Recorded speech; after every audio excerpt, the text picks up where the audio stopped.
জানাজার নামাজে আজানও নাই, ইকামতও নাই। কেন নাই? বুজুর্গানে দিন বলেন, কারণ যেই দিন জন্ম নিয়েছো ওই দিন আজানও হয়ে গেছে, ইকামতও হয়ে গেছে। এখন জীবনটা কেমনে চালাইবা? বলে ইকামত দেওয়ার পরে ইমাম নামাজ শুরু করতে 1 সেকেন্ডও দেরি করে না, ঠিক কিনা গো? বলে দুনিয়ার হায়াতটা ওই রকম ভাবে চালাও কেমন যেন তোমার নামাজের আজান ইকামত হয়ে গেছে, এখন শুধু তাকবীরে তাহরিমা বলতে বাকি। বলে ইকামত আর তাকবীরে তাহরিমার মধ্যে যতটুকু সময়, তুমি তোমার দুনিয়ার হায়াতটাকে ওই রকম মনে করো। আমি আপনি সর্বপ্রথম যখন মায়ের পেটের মধ্যে, মায়ের রেহেমে 1 ফোঁটা শুক্র কীট যখন পৌঁছায়া যায় রেহেমের মধ্যে, বলে ওই দিন থেকে নিয়ে 120তম দিনে 4 মাসের মাথায় আল্লাহ তাআলা মায়ের পেটের ভিতরে একজন ফেরেশতাকে আল্লাহ তাআলা পাঠায়া দেয়। এই ফেরেশতার কাজ হলো 120 দিন পর আমি আপনি মায়ের পেটের ভিতরে একটা মাংসের টুকরায় পরিণত হয়েছিলাম।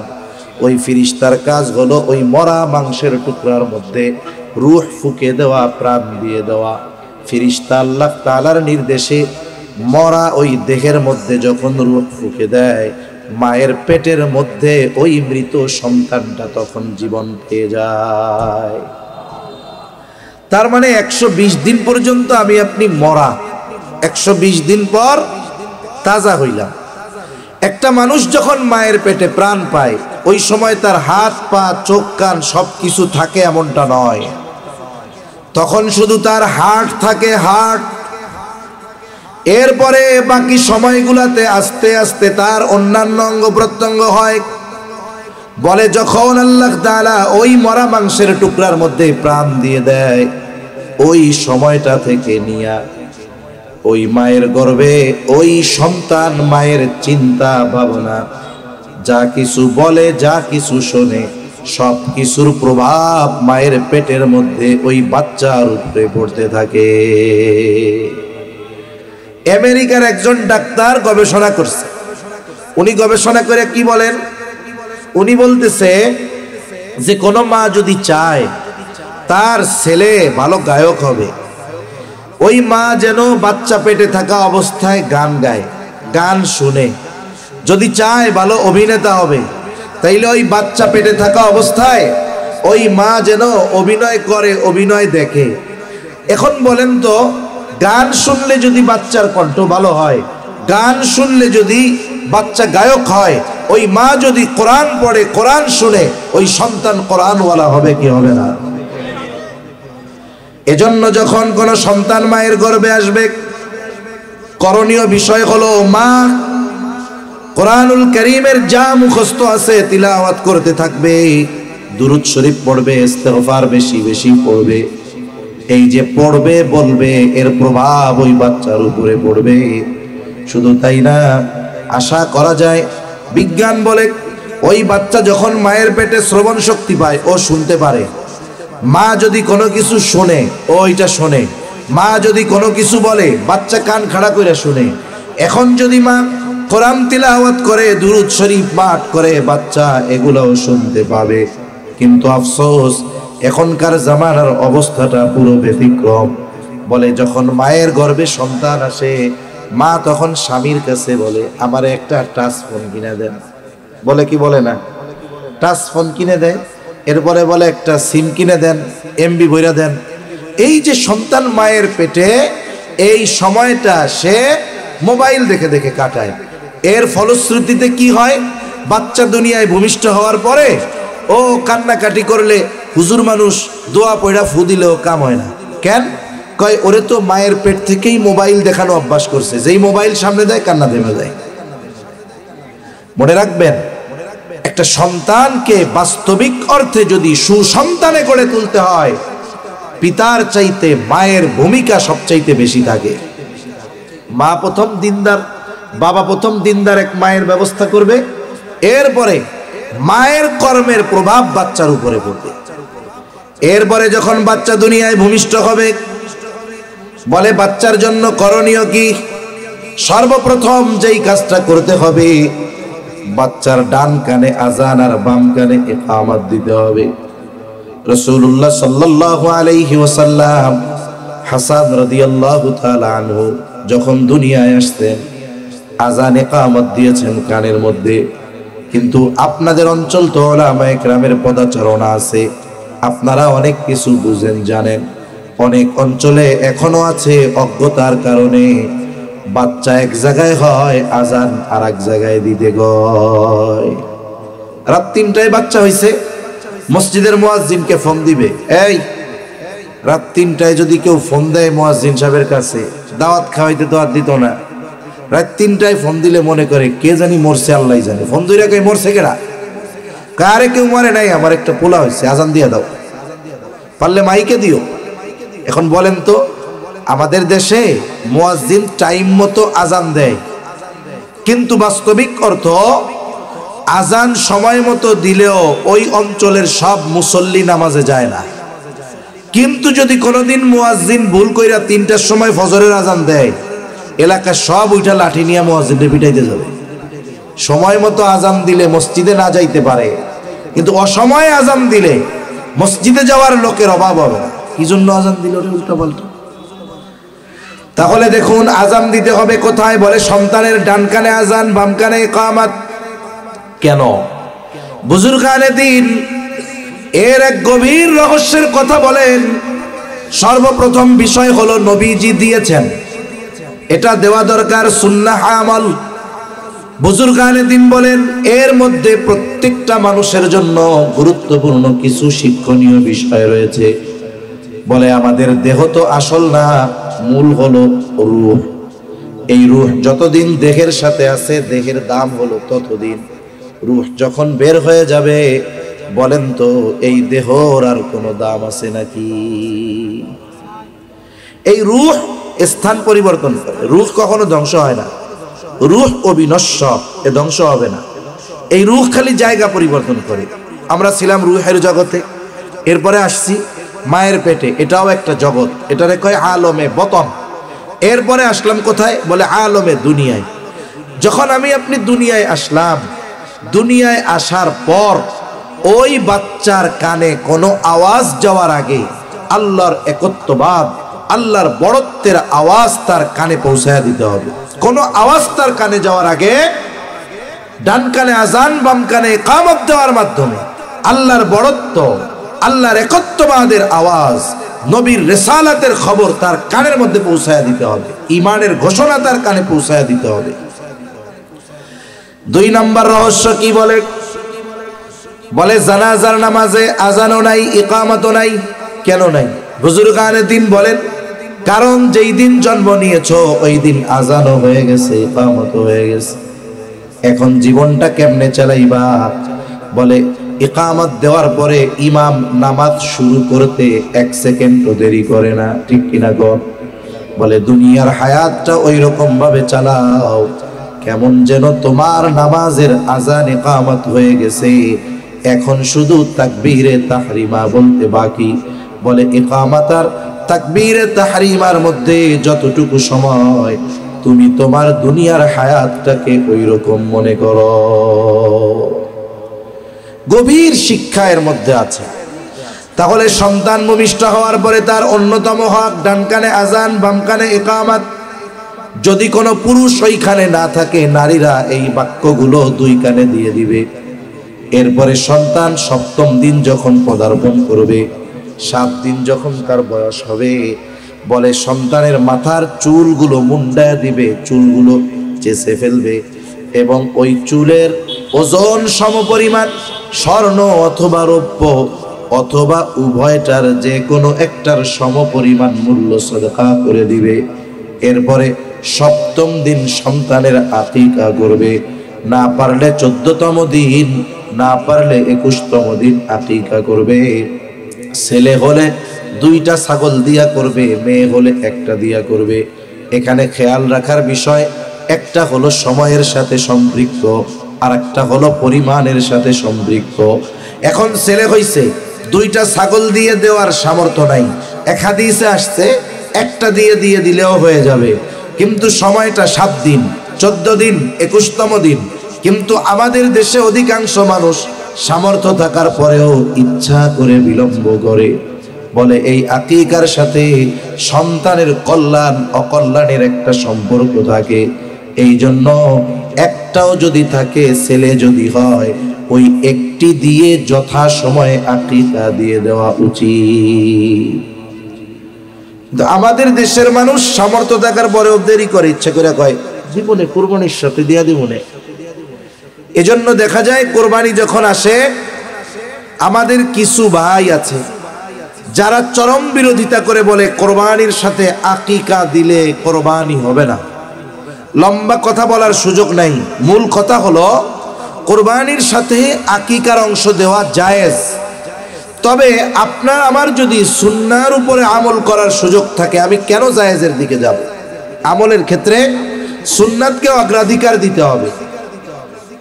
যদি কোনো কারণবশত সুন্নাহ আমল করতে পারলো না, এখন তার একটাও দেওয়ার সামর্থ্য নাই, যার সামর্থ্য নাই সে 7 দিন হোক, 14 দিন হোক, আর 21 দিন হোক, সে তো দিতেই পারবে না, ঠিক কিনা? এজন্য যদি সামর্থ্য থাকে যথাসময়ে দেওয়ার চেষ্টা করব, দেরি করব না। আবার কতজন দেখা যায় কোরবানির সময় ফোন দেয় যে আকিকা কি কোরবানির সাথে দেওয়া জায়েজ আছে? হ্যাঁ আছে। তারপরে আবার বুঝায়া বলা হয় যে কেন ইচ্ছা করে বিলম্ব করছেন? কয় আমারটা না। কারটা? বলে আমার নাতিরটা। তাহলে চিন্তা করে দেখেন, এই ইচ্ছাকৃতভাবে বিলম্ব না করে যথাসময়ে আকিকা দিয়ে দেওয়া দরকার। এরপরে 7ম দিন আকিকার সাথে সাথে সন্তানের সুন্দর একটা নাম রাখবে। বলে নামটা এমন হবে যেই নামটা তার ধর্মীয় পরিচয় বহন করে, তার মানে যখন তাকে ডাক দেওয়া হবে বোঝা যেন যায় এই ছেলেটা মুসলমান, এই ছেলেটা ইমানদার। এই জন্য আল্লাহর রাসূল সাল্লাল্লাহু আলাইহি ওয়াসাল্লাম হাদিসের মধ্যে বলেন, আল্লাহ তাআলার কাছে সবচাইতে প্রিয় নাম হলো আব্দুল্লাহ আর আব্দুর রহমান। এলাকায় আব্দুল্লাহ বেশি, আব্দুর রহমান বেশি, কি করবেন?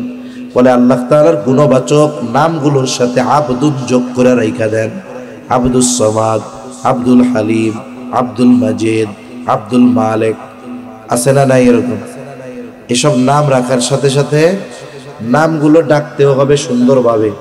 এখন আমাদের দেশে কি করে, কয়দিন ডাকে আব্দুল মালিক বা আব্দুল খালেক, আব্দুল মাজেদ, এর কিছুদিন পরে আব্দুল শব্দ বাদ দিয়ে দেয়, এরপরে খালি ডাকে খালেক, মালেক, রহিম, সামাদ। আবার কত অঞ্চলে তো এমনও আছে এই নামটাকেও ব্যঙ্গ করে ডাকে, খালেককে, মালেককে, সামাদকে। আস্তাগফিরুল্লাহ। আল্লাহ রাসূল সাল্লাল্লাহু আলাইহি ওয়াসাল্লাম কারণ নাম নিয়ে ব্যঙ্গ করতে মানা করছে, কারণ নাম নিয়ে কি করতে মানা করছে? ব্যঙ্গ করতে মানা করছে। এজন্য আমরা কারণ নাম নিয়ে ব্যঙ্গ করব না, আর নামও রাখবো সুন্দর। বুজুর্গানে দিন বলেন, হয়তো সুন্দর একটা নাম রাখার কারণে কিয়ামতে এই কারণে আল্লাহ চাইলে মাফ করে দিতে পারে। মনে করেন কিয়ামতের দিন আল্লাহ তাআলা ডাকলেন ইয়া ইব্রাহিম, এই ডাক শুনা কিয়ামতের ময়দানে সবাই ছুটে চলে আসছে। আল্লাহ তাআলা হয়তো বলবে, বান্দা আমি আমার খলিল ইব্রাহিমকে ডাকছি, তোমরা কেন আসছো? ওরাও হয়তো বলবে, আল্লাহ আমাদের নামও তো ইব্রাহিম, আপনি তো বলেন নাই খলিল ইব্রাহিম। হয়তো আল্লাহ তাআলা বলবে, বান্দা যাও, আমার খলিলের সাথে তোমার নাম মিল থাকার কারণে আমি আল্লাহ তোমাদেরকেও মাফ করে দিলাম। কিয়ামতের দিন আল্লাহ তাআলা বান্দাকে মাফ করার জন্য বাহানা খুঁজবে, এটাও বাহানা হয়ে যাইতে পারে। এজন্য আমরা আমাদের সন্তানদের ডাক নাম ভালো রাখবো। অভ্যাস কি, অনেকের ডাক নাম যেমন তেমন, ভালো নাম আছে লুকায় রাখে। আতিকুর রহমান রনি, শফিকুর রহমান জনি, সামিউল ইসলাম টনি, রনি, জনি, টনি, মনি, ডাক নাম আছে না নাই? এগুলো তো মুসলমানের নামও আছে, হিন্দুরও আছে, বৌদ্ধরও আছে, খ্রিস্টানেরও আছে। আপনি যে মুসলিম, লক্ষ লক্ষ সাহাবায়ে কেরামের নাম আছে, নবী রাসূলদের নাম আছে, এত নাম থাকতে ডাক নাম খুঁজাবে। এজন্য সুন্দর নাম রাখবো তো ইনশাআল্লাহ। এরপরে সন্তান যখন একটু বড় হবে, বলে প্রথম শিক্ষা তাকে দেব কোরআনের শিক্ষা। আবার যখন তার বুলি ফুটবে, বলে তখন আমরা তাকে সর্বপ্রথম তার জবান দিয়া আল্লাহ শব্দটা উচ্চারণ করানোর চেষ্টা করব। এরপরে যখন আরেকটু বড় হবে বলে তাকে সর্বপ্রথম কোরআনের শিক্ষায় শিক্ষিত করতে হবে। এই সন্তানকে দ্বীন শেখানোর ব্যবস্থা করা এটা সন্তানের অন্যতম হক, যেটা সে তার পিতার কাছে পাওনা। এজন্য সন্তানকে দ্বীন শেখানো দরকার। আগে একটা সময় মুসলিম সমাজে অন্যান্য লেখাপড়া যা করে করুক, মুসলিম সমাজে মক্তব ভিত্তিক প্রাইমারি শিক্ষার ব্যবস্থা ছিল। একটা সময় মুসলিম সমাজে প্রাথমিক শিক্ষা মসজিদ ভিত্তিক যে মক্তবগুলো আছে এখান থেকেই তারা শিখত, এরপরে অন্য শিক্ষার দিকে যাইত। একটা ছেলে যদি ছোটবেলা থেকে যথাযথভাবে মক্তবে পড়তো তাহলে তার যেই পরিমাণ ইলম অর্জন করা ফরজ, বলে মক্তব থেকেই ওই পরিমাণ জ্ঞান তার অর্জন হয়ে যায়। সময়ের সাথে সাথে ইসলাম বিদ্বেষীরা চেষ্টা করেছে আমাদের মধ্য থেকে ইসলামকে দূর করে দেওয়ার, দ্বীন দূর করে দেওয়ার। এই উপমহাদেশে কাফেরদের, বিশেষ করে খ্রিস্টানদের বিপুল পরিমাণ ইনভেস্টমেন্ট আছে, টাকা ব্যয় করে তারা। কেন? বলে মানুষকে ধর্মান্তরিত করার জন্য। তারা অনেক চেষ্টা প্রচেষ্টা করেছে ব্রিটিশ আমল থেকে, কিন্তু যেই পরিমাণ চেষ্টা তারা করছে তারা সফল হতে পারে নাই। এই যে কওমি মাদ্রাসাগুলো, এই যে দেওবন্দ মাদ্রাসা, আপনাদের অঞ্চলে কত মাদ্রাসা, হুসাইন আহমদ মাদানী রহমাতুল্লাহ আলাইহির পদাচারণা সিলেটের জমিনে বেশি। এজন্য আল্লাহ তাআলা কত বরকত দিয়েছে মাদ্রাসাকে মাদ্রাসা, উলামায়ে কেরামে ভরপুর।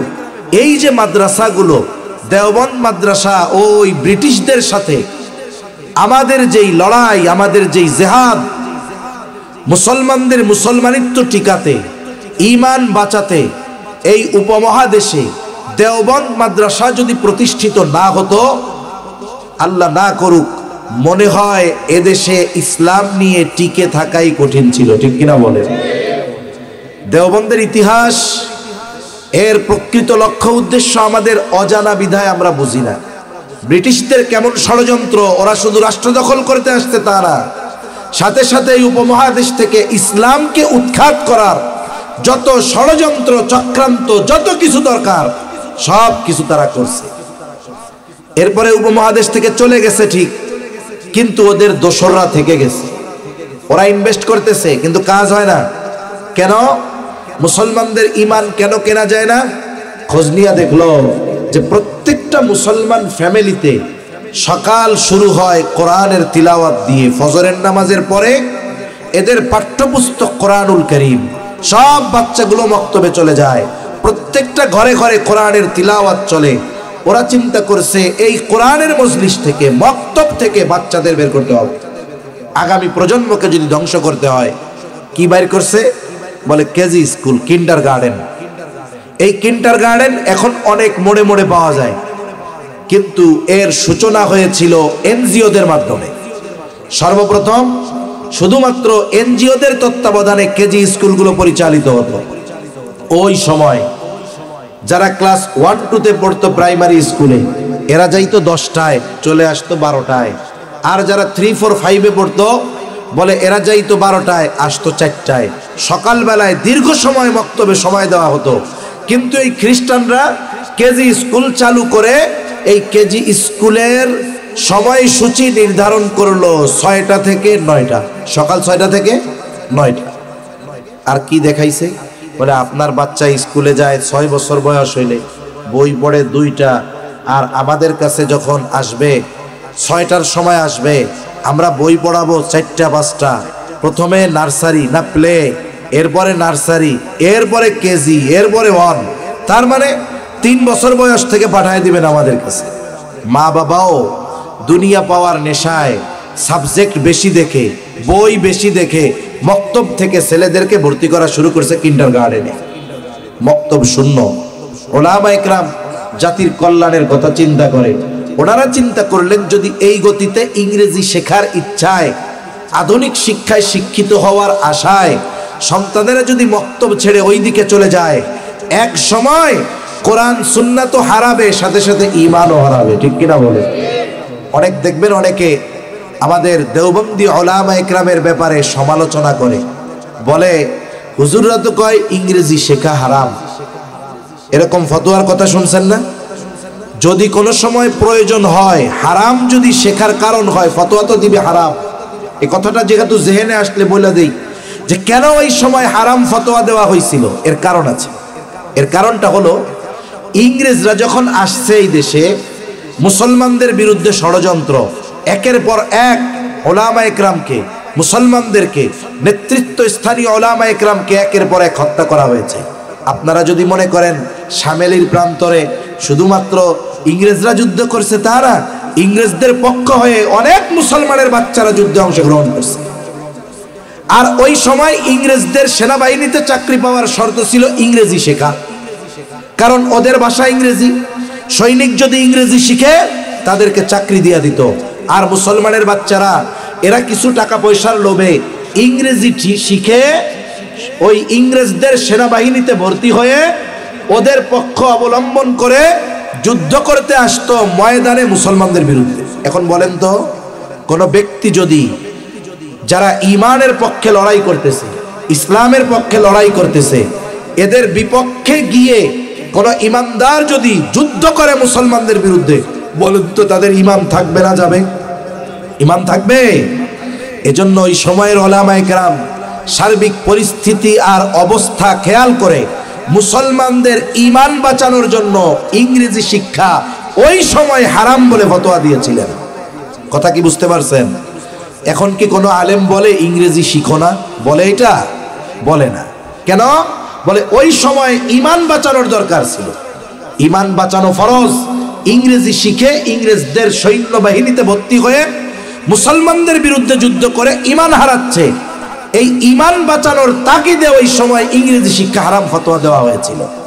তো যাই হোক, আবার এই সময় ইংরেজি শিক্ষার প্রভাব পেয়ে বাচ্চাদেরকে দিয়ে দিল মাদ্রাসার মক্তব বাদ দিয়ে সকালবেলায় কিন্ডারগার্টেনে।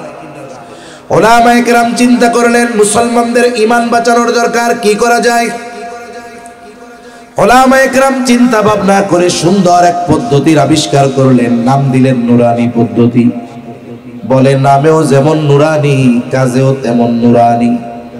একটা ছোট বাচ্চা যদি নুরানি মাদ্রাসায় ভর্তি হয়ে যায়, ওই কিন্ডারগার্টেনে যত কিছু শেখায় তার চাইতে বেশি কিছু তারা শেখে। শুধু তাই না, কিন্ডারগার্টেনে গেলে হয়তো একটু ইংরেজি বাংলা বেশি শিখবে, কোরআন শিখবে না। কিন্তু নুরানি মাদ্রাসায় বাচ্চা ভর্তি হলে কোরআন শিখবে, হাদিস শিখবে। শুধু তাই না, মুসলমান হওয়ার জন্য যত কিছু দরকার সব কিছু তাকে মাদ্রাসায় শেখানো হয়। ওলামায়ে কেরাম নুরানি মাদ্রাসা প্রতিষ্ঠা করলেন। আলহামদুলিল্লাহ, নামেও নুরানি, কাজেও নুরানি। প্রভাব কেমন হলো? এমন প্রভাব, বলে প্রাইমারি স্কুলগুলো খালি হয়ে গেছে, সবাই বাচ্চাদের নুরানি মাদ্রাসায় দেয়। কেন? বলে এইখানে গেলে জাগতিক ইলম অর্জন করে, এখানে গেলে মুসলমান হওয়ার জন্য যেই ইলম দরকার, যতটুকু শেখা ফরজ ওইটা শিখে, কোরআন শিখে। শুধু তাই না, একজন ভদ্র আদবওয়ালা সন্তান হিসেবে সে গড়ে উঠে। ঠিক কিনা বলেন? এজন্য বাচ্চাদের এই শিক্ষা দেওয়ার দায়িত্ব ছিল অভিভাবকের। কিন্তু আমাদের দেশের পরিবেশ এরকম নাই। পৃথিবীর অন্যান্য অনেক দেশে ঘরোয়াভাবে শিক্ষক রেখে দিন শেখায়, কিন্তু আমাদের দেশে সেই পরিবেশ নাই। বলে আমাদের উপরে যেই কাজটা ফরজ ছিল, আমাদের এই মাদ্রাসাগুলো আমাদের ওই দায়িত্ব তারা গ্রহণ করেছে। কিন্তু আফসোস, অনেকে এখনো না বুঝে সন্তানদেরকে দিন শেখায় না। মনে রাখবেন, আপনার সন্তানকে ডাক্তার বানাতে ইচ্ছা হয়, ইঞ্জিনিয়ার বানাতে ইচ্ছা হয়, যা বানাইতে ইচ্ছা হয় আপনি বানান, তবে তার ভিত্তিমূলক শিক্ষাটা যেন দ্বীনি শিক্ষা হয়। কমপক্ষে যতটুকু ইলমে দ্বীন অর্জন ফরজ, এতটুকু শেখার ব্যবস্থা আগে তাকে করেন। এরপরে নুরানি মাদ্রাসায় ক্লাস 3-4 পর্যন্ত পড়ে ও যদি জেনারেল লাইনে চলে যায়, ও যদি ডাক্তারও হয়, ইঞ্জিনিয়ারও হয়, আশা করা যায় ও নাস্তিক হবে না, ইসলাম বিদ্বেষী হবে না, ও ডাকাত হবে না, ও রডের বদলে বাঁশ দিবে না। ঠিক কিনা বলেন? এজন্য যেই বিল্ডিং এর ভিত্তি যত মজবুত, ওই বিল্ডিং যত উপরে উঠাবে ওটা তত মজবুত থাকবে। এজন্য দ্বীনি শিক্ষা, ইলম, কোরআনের শিক্ষা, এটা হলো আমাদের ভিত্তি। এটা বিহীন দুনিয়া আখিরাতে সফলতা পাওয়া অসম্ভব। ঠিক কিনা বলেন? এজন্য সন্তানের অন্যতম হক, সন্তানকে কোরআনের শিক্ষায় শিক্ষিত করতে হবে, দ্বীন শেখাতে হবে। এই জন্য আমাদের সন্তানদেরকে আমরা প্রাথমিক শিক্ষাগুলো মাদ্রাসায় দিব, এরপরে যদি জেনারেল লাইনে যায় সেটা পরের কথা। এর প্রভাব গত একটা ওয়াকিয়া শোনাই আপনাদের। বাংলাদেশের একটা জেলা মানিকগঞ্জ, একটা প্রাইমারি স্কুল, তার পাশেই একটা নুরানি মাদ্রাসা, খুব নাম করা। স্কুলের মাঠে নুরানি মাদ্রাসার মাহফিল। মুহতামিম সাহেবকে জিজ্ঞাসা করলাম, ভাই নুরানি মাদ্রাসা আর স্কুল পাশাপাশি, স্কুলওয়ালাদের সাথে আপনাদের কোনো দ্বন্দ্ব নাই? মাহফিল করতে দিল মাঠে। কয় কোনো অসুবিধা নাই। কেন? বলে আমাদের এই প্রাইমারি স্কুলে যে কয়জন শিক্ষক আছে সবগুলার বাচ্চা কাচ্চা আমাদের কাছে পড়ে, ওনারা চাকরি করে ওই জায়গায়, পোলাপান পড়ায় নুরানি মাদ্রাসায়। কেন? বলে ওইখানে শিখলে বাচ্চারা ভদ্র হয়, আদবওয়ালা হয়, এজন্য ওইখানে দিছে। আবার দেখেন অনেক নুরানি মাদ্রাসায় আছে ক্লাস 5 পর্যন্ত মাদ্রাসায় পড়ে, আবার স্কুল থেকে গিয়ে বৃত্তি দেয়। এখন স্কুলের সাথে বৃত্তি দিলে লাভ কি? এই বাচ্চাগুলো যখন স্কুল থেকে গিয়ে পিএসসি দিল, বৃত্তি পরীক্ষা দিল, ওই স্কুলওয়ালারা পরে বলে আমার স্কুল থেকে 50 জন A+ পাইছে। উনি তো ওনার স্কুল নিয়ে গর্ব করে। খোঁজ নিয়ে দেখা যাবে যেই 50 জন A+ পাইছে সবগুলো পাশের নুরানি মাদ্রাসার ছাত্র। এজন্য গত বছর আমরা দেখেছিলাম ওই যে ইসকন সমর্থিত যেই শিক্ষামন্ত্রী ছিলেন, উনি বলতেছিলেন, ওনার দোসররা বলতেছিলেন যে নুরানি মাদ্রাসার উপরে তদারকি করা দরকার, নজরদারি দেওয়া দরকার। কেন? কয় নুরানি মাদ্রাসায় ছাত্র ভর্তি ভরপুর হয়ে যাচ্ছে আর আমাদের প্রাইমারি স্কুলগুলো খালি হয়ে যাচ্ছে। আরে মিয়া, তোমার প্রাইমারি স্কুলে বিল্ডিং আছে, শিক্ষকদের মোটা অঙ্কের বেতন দাও, আবার কত জায়গায় আছে দুপুরবেলা খাবার দাও, এত সুযোগ সুবিধা দেওয়ার পরেও তোমাদের স্কুল খালি কেন? উচিত তো ছিল শিক্ষকদের জবাবদিহিতার কাঠগড়ায় দাঁড়া করানো। এত ফ্যাসিলিটি দেওয়ার পরেও ওই ভাঙ্গা ঘরের মধ্যে গিয়া পোলাপান বেতন দিয়া মা বাপ ভর্তি করে, আর প্রাইমারি স্কুলে ফ্রি পড়ানো হয়, শিক্ষকদের বেতন দেওয়া হয়, দুপুরে খাবার দেওয়া হয়, এরপরেও কেন বাচ্চারা স্কুল ছেড়ে ওই ভাঙ্গা ঘর মাদ্রাসায় ভর্তি হইতেছে? এর জবাবদিহিতা চাওয়ার দরকার ছিল কাদের কাছে? শিক্ষকদের কাছে। আমাদের এলাকায়, আমাদের এলাকার আশেপাশেও আছে কিছু লোক আছে, বাইরে খুব, ঘরের মধ্যে খুব বীর পুরুষগিরি দেখায়, আর বাহিরে এটা কাপুরুষের মতো। এখন বাহিরে একজনের সাথে তার দ্বন্দ্ব লাগছে, মেজাজ খারাপ, তোর দ্বন্দ্ব যার সাথে লাগছে তুই রাগ হবি তার উপরে, ও বাহির থেকে মায়ের খাইয়া আইসা ঘরের মধ্যে আইসা বউ বিটায়। তার মানে বাইরে খাইছে ও মায়ের, ঘরে আইসা পিটায় বউরে। এটা কি বীর পুরুষের কাজ না কাপুরুষের কাজ? কাপুরুষের কাজ।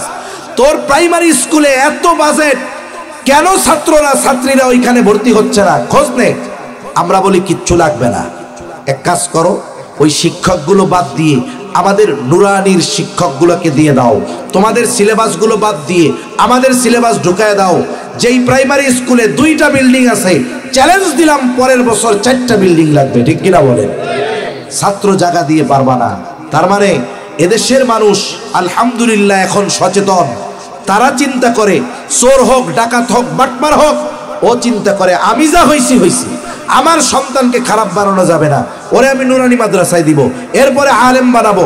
এই জন্য আলহামদুলিল্লাহ দিন যাচ্ছে, এদেশে মাদ্রাসার সংখ্যা বাড়তেছে না কমতেছে। অভিভাবক এখন সচেতন, তারা বুঝে দুনিয়ায় যা হলো হইল, আখেরাতে বাঁচতে হবে। এজন্য আমাদের সন্তানদেরকে প্রাথমিক শিক্ষা, দ্বীনি শিক্ষায় শিক্ষিত করতে হবে। এরপরে রাসূল সাল্লাল্লাহু আলাইহি ওয়াসাল্লাম জানা দেন, সন্তানের যখন 7 বছর বয়স হবে নামাজের জন্য তাকিদ দিতে হবে। 10 বছর বয়স নামাজ না পড়লে প্রহার করতে হবে, সাথে সাথে বিছানাটাও আলাদা করে দিতে হবে। 7 বছর বয়সে নামাজের জন্য তাকিদ। বলেন তো আপনার ছেলেটারে যদি আপনি মাদ্রাসায় দিয়ে দেন, 7 বছরে নামাজের জন্য তাকিদ দেওয়া লাগবে না, বরং 7 বছর বয়সে সন্তানটা পাক্কা নামাজি হয়ে যাবে। অনেক মাদ্রাসায় এখন সিসি ক্যামেরা লাগানো থাকে। একদিন একটা ভিডিও দেখতেছি, হৃদয় শীতল হয়ে যায়। একটা ছোট বাচ্চা, হয়তো রাত 3:30 বাজে বা 3টা বাজে এরকম, ওর প্রস্রাব আসছে। বাচ্চাটা সিসি ক্যামেরায় দেখা যাচ্ছে। এই বাচ্চাটা প্রস্রাব করে বিছানায় ফিরে আসছে। ও কি মনে কইরা আবার গেছে। এইবার যাইয়া ছোট বাচ্চা, 6-7 বছরের বয়স, বেশি হবে না, এবার অজু করে আসছে। গামছা দিয়ে গা হাত পা মুইসা ও নামাজে দাঁড়ায় গেছে। কত ধীর স্থিরতার সাথে 4 রাকাত নামাজ পড়ছে। এরপরে খুব কান্নাকাটি করে দোয়া কইরা আবার বিছানায় শুয়ে পড়ছে। আমি এই দৃশ্যটা দেখলাম। হয়তো মাদ্রাসার মোহতামিম সাহেব এই ভিডিওটা সিসি ক্যামেরা থেকে উনি ছাড়ছেন যে মানুষ দেখুক যে এই মাদ্রাসার পরিবেশে, দ্বীনি পরিবেশে একটা সন্তানের কি পরিবর্তন হয়। আমরা তো জেনারেল শিক্ষায় যারা শিক্ষিত তাদের সন্তানদের জোর করে পায়ে ধরিয়া নামাজ পড়ানো যায় না, ঠিক কিনা বলেন? অথচ এই ছোট বাচ্চা মাদ্রাসায় পড়ার কারণে কি হলো? ও ওইটা তাহাজ্জুদের ফজিলত হয়তো ও শুনছে, ওর উপরে নামাজই ফরজ হয় নাই, কিন্তু ও শুনছে যে গভীর রাতে ওইটা বুজুর্গানের দিন তাহাজ্জুদের নামাজ পড়ে, এটা পড়ে যদি আল্লাহর কাছে দোয়া করা হয় আল্লাহ দোয়া কবুল করে। হয়তো এই চিন্তা থেকে ও প্রথমে প্রস্রাব করে চইলা আইসা চিন্তা করছে যেহেতু উঠাই গেছি একটু তাহাজ্জুদ তো পড়া যায়। ওই বাচ্চা যাইয়া ওযু কইরা তাহাজ্জুদ পড়ে দোয়া আল্লাহর কাছে করছে, নিজের জন্যও হয়তো করছে, মা বাবার জন্যও হয়তো করছে। বলেন তো এই দৃশ্যটা ওই সন্তানের মা বাবা যদি দেখে, এর চাইতে আনন্দ আর প্রশান্তির কোনো দৃশ্য কোনো মা বাবার জন্য হতে পারে না। এজন্য সন্তানদের দিন শেখানোর দরকার। একটা সন্তান যদি দিনদার হয়, মালদার যদি নাও হয়, বলে এই সন্তান কখনো তার মা বাবাকে বোঝা মনে করবে না। আজকে আমাদের দেশে সময়ের সাথে সাথে বৃদ্ধাশ্রম বাড়তেছে। কয়েকদিন আগে একেবারে প্রত্যন্ত অঞ্চলে গেছি, গাড়ি ঠিক মতো যায় না, ওই জায়গায় গিয়েও দেখি লেখা বৃদ্ধাশ্রম। এই যে দিন যাচ্ছে বৃদ্ধাশ্রম বাড়তেছে, যদি খোঁজ নেন ওই বৃদ্ধাশ্রমে আপনি গিয়ে কোনো হুজুরের মা বাবা পাবেন না। হুজুররা কয় টাকা বেতন পায়? যে কয় টাকাই বেতন পাক তারা মা বাবাকে বোঝা মনে করে না। পাবেন কাদের? দেখবেন সন্তান ইউরোপে, আমেরিকায়, সুইজারল্যান্ডে, নরওয়েতে কোটি কোটি টাকার মালিক, ঢাকা শহরে 10-12টা বাড়ি আছে। এই রকম অধিকাংশ সন্তানের মা বাবাকে গিয়ে আপনারা বৃদ্ধাশ্রমে পাবেন। এরকম অনেক বাবার সাথে আমার কথা হইছে, আফসোস করে আইসা বলে যে আপনি আমার সন্তানের বয়সী, একটা অনুরোধ করি, আমাকে আল্লাহ কোনো কিছুর কমতি দিয়েছিলেন না, আমি আমার জীবনের সর্বস্ব ব্যয় করে আমার 3টা ছেলের মানুষ বানাইছি। মানুষ বানাইছে বলতে কি বুঝছে? বলে একজন আমার ইঞ্জিনিয়ার, আরেকজন ডাক্তার, আরেকজন বড় এক গবেষক, বিদেশে এসে সেটেল। বলে হুজুর আফসোস, যাদের জন্য সব কিছু ব্যয় করলাম আজকে তাদের ঘরে আমি সবচাইতে বোঝার মতো। আমারে তারা খোঁজখবর নেয় না, খাবারের টাকা দেয় না, ঠিকমতো ওষুধ কিনে দেয় না। তখন আমার বলতে মন চায় সবকিছুই বানাইছেন কিন্তু মুসলমান বানাইতে পারেন নাই, এ ব্যর্থতা আপনার। এজন্য আমরা যদি বার্ধক্যকালে বৃদ্ধাশ্রমের বাসিন্দা না হতে চাই, সন্তানদের দিন শেখানোর দরকার আছে না নাই? এরপরে সন্তান যখন আর একটু বড় হবে, প্রাপ্তবয়স্ক হয়ে যাবে, বিবাহ উপযুক্ত হয়ে যাবে, ছেলে হোক আর মেয়ে হোক, উভয়কে বিবাহ দেওয়ার দায়িত্ব হলো অভিভাবকের। মেয়েকে যেমন বিবাহ দেওয়ার দায়িত্ব অভিভাবকের, অনুরূপভাবে ছেলে সন্তানকেও বিবাহ দেওয়ার দায়িত্ব অভিভাবকের। আল্লাহ তাআলা কোরআনুল কারীমের মধ্যে জানায় দেন, ওয়ানকিহুল আয়ামা মিনকুম ওয়াস-সালিহিনা মিন ইবাদিকুম ওয়া ইমাইকুম ইয়াকুনু ফুকারা ইউগনিহিমুল্লাহ। আল্লাহ রাব্বুল আলামিন বলেন, ওয়ানকিহুল আয়ামা মিনকুম ওয়াস-সালিহিনা মিন ইবাদিকুম ওয়া ইমাইকুম ইয়াকুনু ফুকারা ইউগনিহিমুল্লাহ। তোমার অধীনস্থ যারা বিবাহ উপযুক্ত আছে, হোক দাস দাসী, বিবাহ উপযুক্ত যারা আছে তাদের বিবাহ দিয়ে দাও। তাহলে কি হবে? আল্লাহ তাআলা বলেন, ইয়াকুনু ফুকারা ইউগনিহিমুল্লাহ। ছেলেদেরকে বিবাহ দেওয়ার ক্ষেত্রে বাপ চিন্তা করে বিয়া কইরা খাওয়াইব কি, আর আল্লাহ তাআলা বলেন বিবাহ দিয়া দাও, তারা যদি দরিদ্র হয় তাদের ধনী বানায়া দিবে কে? বুজুর্গানে দিন বলেন যেখানে তো শর্ত আছে। কি শর্ত? বলে বিবাহটা হতে হবে সুন্নাত তরিকায় গুনাহমুক্ত। বিবাহ কিভাবে হবে? সুন্নাত তরিকায় গুনাহমুক্ত। আবার একেবারে বিশাল খরচ করিয়া অপচয় করে বিবাহ দেওয়া যাবে না। সিলেট এবং চট্টগ্রাম এই 2 জেলায়, এই 2 বিভাগে যেমন উলামায়ে কেরাম বেশি, দিনদার যেমন বেশি, এই 2 বিভাগে বিবাহের ক্ষেত্রে সবচাইতে অপচয় বেশি। রাগ হইতেছেন নাকি? আমি কি মিথ্যা কথা বলছি? এটাই বাস্তব। আমি আগে একজন ড্রাইভার সাহেবের নিয়ে চলতাম মাঝে মধ্যে সিলেটে, উনি গাড়ি চালান, ওনার চুল টুল ভাইগা গেছে। আমি কই ভাই বিয়া করেন না? কই হুজুর বিয়া কেমনে করবো, আমার 2টা বোন এখনো বিয়া দিতে বাকি। দিয়া দেন, বিয়া দিয়া দেন। কয় না হুজুর টাকা পয়সা লাগবে তো। বলে কত খরচ হবে? বলে আমার বিবাহে সবচেয়ে কম খরচে যদি বিবাহ দেই, কয় আমার 2 বোন বিবাহ দিতে মিনিমাম 20 লাখ টাকা খরচ হইব। তা আমি তারে বলি রে ভাই 20 লাখ হইলে আমাকে এলাকায় 25 জনের বিয়া দিয়া যাবে, আর আপনার 2 বোন বিবাহ দিতে 10 লাখ। আর যারা একটু আধুনিক এরা কত খরচ করে? সিলেট আর চট্টগ্রামে ফাঁকা জায়গায় বিশাল বিশাল আলিশান কমিউনিটি সেন্টার, এক একটা কমিউনিটি সেন্টারে লক্ষ লক্ষ টাকা ভাড়া দিয়ে বিবাহ অনুষ্ঠান হইতেছে। কত অপচয় হচ্ছে। অথচ নবীজি সাল্লাল্লাহু আলাইহি ওয়াসাল্লাম বলেন ইন্না আ'যামান নিকাহি বারাকা আইসারুহা মাউনা, যেই বিবাহে খরচ যত কম ওই বিবাহে বরকত তত বেশি। ঠিক কিনা বলেন?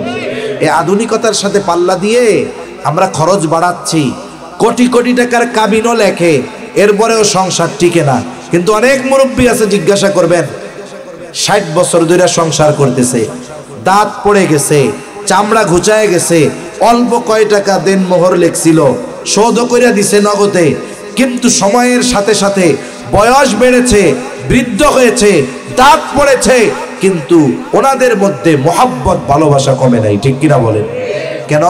বলে আল্লাহ তাআলা ওই বিবাহের মধ্যে রহমত দিয়েছেন, বরকত দিয়েছেন। এজন্য আমাদের অধীনস্থ যারা আছে বিবাহ উপযুক্ত, এদের বিবাহের ব্যবস্থা করা দরকার। পিতা মেয়ের বিবাহের ব্যাপারে যতটা গুরুত্ব দেয়, ছেলের বিবাহের ব্যাপারে ততটা গুরুত্ব দেয় না। অথচ মেয়ের বিবাহ যেমন দেওয়া জরুরি, ছেলেও যদি বিবাহ উপযুক্ত হয়, ছেলের বিবাহের ব্যবস্থাও করা ততটা অভিভাবকের জন্য জরুরি। কিন্তু ছেলের ক্ষেত্রে কি করবে? আমাদের দেশে করে আর কি অনেকে এরকম, মেয়ে হইছে, যেদিন মেয়ে হয় ওই দিন অথবা কাছাকাছি সময় মেয়ের জন্য 10টা গাছ লাগায়। ফাঁকা জায়গা গাছ লাগাইছে, মেহগুনি গাছ, কাঠের গাছ, লম্বা হয়েছে। 16 বছর 17 বছর 18 বছর পর এক একটা গাছ 10 টাকা দিয়ে কিনছিল, এখন দাম এক একটা 1.5 লাখ 2 লাখ টাকা। মেয়ের বিবাহের সময় গাছ 10টা বিক্রি করে 15 লাখ টাকা হয়ে গেছে। এইবার মেয়েরে বলে তুমি যেই দিন দুনিয়া আসছো এর পরপরই আমি এই 10টা গাছ তোমার জন্য লাগাইছিলাম, চিন্তা করছিলাম মেয়ে আমার বড় হইলে বিবাহ দিতে হবে, যেন কোনো কষ্ট না হয়, এই জন্য 10টা গাছ বেচা এই যে সব বিবাহের খরচ বহন হবে, তোমারে আরো আমি এত এত জিনিস দিয়া দিব, তোমার কোনো টেনশন নাই। কেন? ছেলে যেই দিন জন্ম নিচ্ছে ওই দিন চিন্তা করা গেছিল না এই পোলার তো বয়স হইলে বিয়া দিতে হইব, ওর লেগে 10টা গাছ লাগাই দিতেন। এবার বিবাহ উপযুক্ত হয়ে গেছে ছেলে, পিতা ছেলেকে ডেকে বলবে এই 10টা গাছ তোমার জন্য লাগাইছিলাম, এটা বিক্রয় করো 15 লাখ টাকা। এই যে তুমি বিবাহ উপযুক্ত, কারণ তুমি যদি এখন বিবাহ না দেওয়ার কারণে কোনো অন্যায়ের সাথে জড়িত হও, তাহলে আমাকে ওই গুনার ভাগ নিতে হবে, ওই গুনার বোঝা নিতে হবে। আমি তোমার পাপের বোঝা নিতে চাই না, আমার দায়িত্ব ছিল বিবাহ দেওয়ার, আমি তোমার জন্য টাকার ব্যবস্থা করছি, যে গাছ বেচা তুমি বিয়া করবা, ব্যবসা করবা, ফ্যামিলি চালাইবা, নাও, আমার কোনো জিম্মাদারি নেই। কিন্তু এটা তো করেন না। এটা না করার কারণে তো ছেলেরে ঠকাইতেছেন। এখন ছেলে যদি বিয়া করতে চায়, প্রাপ্তবয়স্ক হইছে, গুনার থেকে বাঁচতে চায়, এবার ফ্যামিলি বলে এত তাড়াতাড়ি কিল্লাই বিয়া করবি, আরো পরে কর, কামকাজ কর, চাকরি বাকরি ধরো, ব্যবসা বাণিজ্য করো। এবার মনে করেন দোকান একটা দিছে আপনাদের চিকনাগুল বাজারে, দোকান দিয়ে কয় এবার একটু বিয়াটা দিয়ে দেন। কয় তোমারে খাওয়াইলাম 20 বছর, আঙ্গ আগে 5 বছর খাওয়াও, এরপরে বিয়ে করে বউরে খাওয়াইও। এরকম বলে কি বলে না? এই ভুক্তভোগী অধিকাংশ বিবাহ উপযুক্ত যুবকেরা। এজন্য বলতেছি, এই যে দেখুন সিলেটে একটা পার্কে ধরা খাইছে না কয়েকজন, কপতি জোড়া জোড়া ধরছে। সিলেটের মানুষ ভালো কাজ করছে, গোটা বাংলাদেশ ছড়ায় গেছে। এটা একেবারে দইরা সুন্দর মতো বিবাহ দিয়ে দিছে, জাগাত বিয়া দিয়ে দিছে, কাজ ঠিক করছে। দেখুন একটা জিনিস চিন্তা করেন, আমরা অবৈধ সম্পর্ক করতেছে, এক্ষেত্রে আমরা কোনো বাধা দেই না, অথচ বিবাহ করার ক্ষেত্রে হাজারো রকমের বাধা। মনে রাখবেন, যখন বিবাহ কঠিন হয়ে যাবে তখন জেনা ব্যভিচার সহজ হয়ে যাবে। এজন্য আমাদের উচিত বিবাহকে সহজ করা। এই যে কি করা হয়েছে, ওনারা 2 জন প্রেম করতে গেছে, তখন লজ্জা লাগে নাই, তখন তো সম্পর্ক হারাম ছিল, ওইটারই তো লজ্জা করার দরকার ছিল। যখন বিবাহ দিয়ে দিছে, সাংবাদিক ছবি তুলতে যায়, মেয়েও চেহারা দেখায় না, ছেলেও চেহারা দেখায় না। কই এখন ছেলে মুখ ঢাকস কেন? এখন তো তোর জন্য এটা বৈধ হয়ে গেছে, এখন তো তোর খুশি হয়ে যাওয়ার কথা। এজন্য এই যে অভিভাবকের সন্তানেরা পাপ করতেছিল, ওই অভিভাবক জানতো না ঠিক, কিন্তু এই সন্তানদের পাপ ওই অভিভাবকের আমলনামায় যোগ হতো কি হতো না। এজন্য মনে রাখতে হবে, আমরা আমাদের সন্তানরা বিবাহ উপযুক্ত হলে বিবাহ দিয়ে দিব। যদি বিবাহ না দেওয়ার কারণে কোনো সন্তান পাপের সাথে জড়িয়ে যায়, ওই পাপের দায় বাবার উপরেও বর্তাবে। আমি মোটা মোটা কয়েকটা হকের কথা বললাম। দেখুন, সর্বশেষ কথা, এই দুনিয়ার নিজাম কি বলে, একজন বাবা হলো কৃষক, লিখতেও পারে না নিজের নাম, কিন্তু কষ্ট করে একটা ছেলেকে বড় অফিসার বানাইছে। ঢাকায় চাকরি করে, সরকার তারে গাড়ি দিছে, তাকে একটা ফ্ল্যাট দিছে। বলেন তো, এই বাবা মেহনত করে যখন সন্তানকে জাগতিক লাইনে উচ্চ শিক্ষায় শিক্ষিত করলো, ওই সন্তান ঢাকায় চাকরি করে যেই ফ্যাসিলিটি পাইল, ওই ফ্যাসিলিটি ওই কৃষক বাবা ভোগ করতে পারবে কি পারবে না? পারবে। ছেলের বাসায় যাইতে পারবে, ছেলের গাড়িতে চড়তে পারবে। বরং ছেলে যখন অন্যান্যদের কাছে পরিচয় করায় দিবে আমার বাবা, সবাই সালাম দিবে, সম্মান করবে, নিজের চেয়ার সাইডা দিয়ে বলবে চাচা যান বসেন। অথচ ওই লোক হইল কৃষক, ওনার নিজের যোগ্যতায় ওই জায়গায় যাওয়ার কোনো সুযোগ ছিল না। তাহলে দুনিয়ার লাইনে যদি একটা সন্তানকে আপনি উচ্চ শিক্ষায় শিক্ষিত করতে পারেন, ওই সন্তানের কারণে আপনি দুনিয়াতে সম্মানিত হন। আবার দেখুন, যদি দুনিয়াতে কারো সন্তান খারাপ হয়, সে যদি অপরাধী হয়, পালায়া আছে কোথায় কেউ জানে না, ওয়ারেন্ট জারি হয়েছে, থানা থেকে বারবার পুলিশ আসে বাড়িতে, বাবা দরজা খুলে কয় সে তো নাই। পুলিশ কয়দিন পরে ওই বাপরে ধইরা নিয়ে জেলখানায় পিটানি লাগায়। তার মানে একটা সন্তান যদি দুনিয়ায় খারাপ হয়, ওই খারাপ সন্তানের কারণে পিতা ভালো হলেও তার উপরে শাস্তি আসে, লজ্জিত হতে হয়, ঠিক কিনা বলেন? আখিরাতের নিজামটাও এরকম। দুনিয়ার হয়তো অনেক বাবা নিজে ভালো আমল করতে পারে নাই, কিন্তু সন্তানকে আলেম বানালো, হাফেজ বানালো, দিন শেখালো। বলে আখিরাতে ওই সন্তানকে যখন আল্লাহ তাআলা সম্মানিত করবে, ওই আলেম হাফেজ সন্তানের জন্য কিয়ামতের দিন তার মাতা পিতাও সম্মানিত হয়ে যাবে। আবার যদি কোনো পিতা অভিভাবক সন্তানের হকগুলো আদায় না করে, আল্লাহ না করুন, ওই সন্তান যদি আখিরাতে জাহান্নামী হয়, আল্লাহ তাআলার কাছে ওই অভিভাবক যত ভালো হোক না কেন তার জান্নাতে যাওয়ার অন্তরায় হয়ে দাঁড়ায় যাবে। কি বলবে? আল্লাহ তাআলা বলেন, ওই অধীনস্থ ব্যক্তিরা তার অভিভাবকের ব্যাপারে আল্লাহর কাছে বলবে, রব্বানা ইন্না আতা'না সাদাতানা ওয়া কুবারানা ফাআদাল্লুনাস সাবিলা।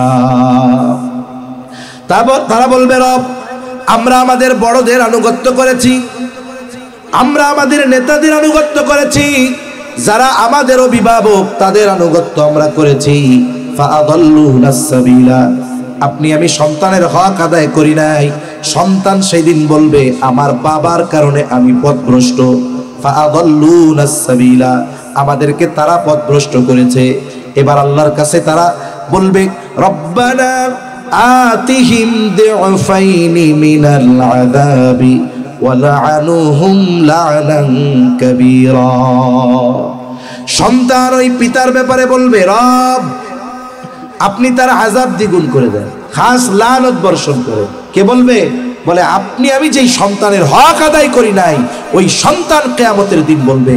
তাহলে দেখুন, দুনিয়ায় যেমন একজন বদকার সন্তানের জন্য নেককার পিতার লজ্জিত হতে হয়, কিয়ামতের দিনও বদকার সন্তান যদি তার হক আদায় না করে থাকে, আপনি এই পর্যন্ত হকগুলো আদায় করছেন, এরপরে সে লাইনচ্যুত, এ দায়ভার আপনার নয়। কিন্তু তার হকগুলো যদি আদায় না করার কারণে ও যদি কিয়ামতে জাহান্নামী হয়, আমি আপনি যদি নেককার হই, ওর কারণে কিয়ামতে আমাকে আপনাকে লাঞ্ছিত হতে হবে, ঠিক কিনা বলেন? এজন্য সম্মানিত উপস্থিতি, যেই অভিভাবক তার সন্তানদের হকগুলো যথাযথভাবে আদায় করে, ওই অভিভাবক বার্ধক্যকালে সন্তানের বোঝা হয় না। ওই অভিভাবক সন্তানদের কাছে, দুনিয়ায় সন্তানদের কাছে অবহেলিত হয় না, বরং কি হয়, আখিরাতে ওই অভিভাবক যদি তার আমলে ত্রুটি বিচ্যুতিও থাকে, সন্তানের কারণে আখিরাতের ময়দানে ওই পিতামাতা আরো সম্মানিত হয়, ঠিক কিনা বলেন? এখন বলেন, আমরা যদি আমাদের অধীনস্থ সন্তানদের হকগুলো আদায় করি, বার্ধক্যকালে টেনশন আছে? ও টেনশন তো নাই, বরং একটা সন্তান যদি হাফেজ থাকে, আলেম থাকে, ওর কারণে ওর মা বাবাও আখেরাতে সম্মানিত হয়ে যাবে। এজন্য আল্লাহ তাআলা সন্তানদের ব্যাপারে যেই কয়েকটা হক নিয়ে আলোচনা করলাম, আল্লাহ তাআলা আমাদের যথাযথভাবে হকগুলো আদায় করার তৌফিক দান করুন। সকলে বলি আমিন। ওয়া আখিরু দাওয়ানা।